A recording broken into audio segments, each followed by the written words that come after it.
بسم اللہ الرحمن الرحیم عن جابر بن سمرة رضی اللہ تعالیٰ عنہ قال كانت للنبی صلی اللہ علیہ وسلم خطبتان يجلس بينهما يقرأ القرآن ويذكر الناس فكانت صلاته قصدا وخطبته قصدا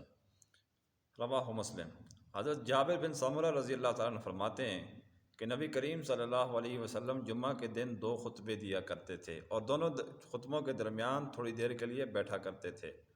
اور ان خطبوں کے اندر قرآن مجید کی آیات بھی پڑھتے تھے اور لوگوں کو نصیحت بھی فرماتے تھے۔ پس آپ صلی اللہ علیہ وسلم کی نماز بھی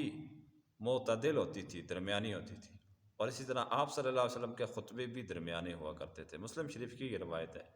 مطلب اس حدیث مبارکہ کہ یہ ہے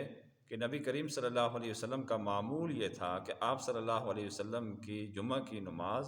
اور جمعہ کے جو خطبے ہیں وہ نہ بہت زیادہ لمبے ہوتے تھے اور نہ بہت زیادہ مختصر ہوا کرتے تھے، بلکہ متوسط اور معتدل ہوا کرتے تھے، درمیانی۔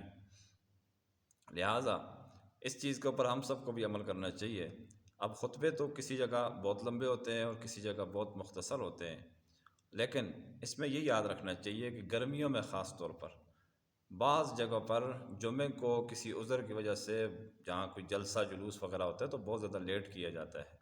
تو اس لیے اس کا خیال رکھنا چاہیے کہ یہ خلاف معمول نہ ہو، رسول اللہ صلی اللہ علیہ وسلم کے معمول سے ہٹ کر یہ عمل نہیں ہونا چاہیے۔ یہ اس کے ساتھ میں یہ حدیث بھی کوٹ کر دیتا ہوں، بخاری شریف کی ہے۔ انس رضی اللہ تعالیٰ عنہ فرماتے ہیں کہ آپ صلی اللہ علیہ وسلم اذا اشتد البرد یبکر بالصلاۃ، جب سردی بہت زیادہ ہوتی تھی تو آپ صلی اللہ علیہ وسلم جمعہ جلدی پڑھتے تھے۔ وَإِذَا اشْتَدَّ الْحَرُّ أَبْرَدَ بِالصَّلَاةِ، کہ جب گرمی کی حرارت بہت زیادہ تیز ہوتی تھی آپ جمعے کو تھوڑا سا تاخیر سے پڑھا کرتے تھے، لیکن اتنی تاخیر نہیں کیا کرتے تھے گرمیوں میں کہ 2:30 بجے تک، 2:45 تک چلے جائے، ایسا نہیں معمول ہوتا تھا، معمولی سی بات ہوتی تھی جب سورج ڈھلنا شروع ہو جائے۔ تو اب پاکستان کے اندر تو ہندوستان کے اندر 1:30 بجے کا وقت ہے، لیکن یہاں پر 12 بجے کے بعد فوراً جمعہ، یعنی زوال کے بعد فوراً جمعہ ہو جاتا ہے۔ آج کل جو ہے 12:15 کے بعد بس جمعہ تقریباً ہو جاتا ہے اور 12:45 تک ختم ہو جاتا ہے۔ اللہ تبارک و تعالی ہم سب کو نبی کریم صلی اللہ علیہ وسلم کے اس معمول کے اوپر عمل کرنے کی توفیق عطا فرمائے۔ وآخر دعوانا ان الحمد للہ رب العالمین۔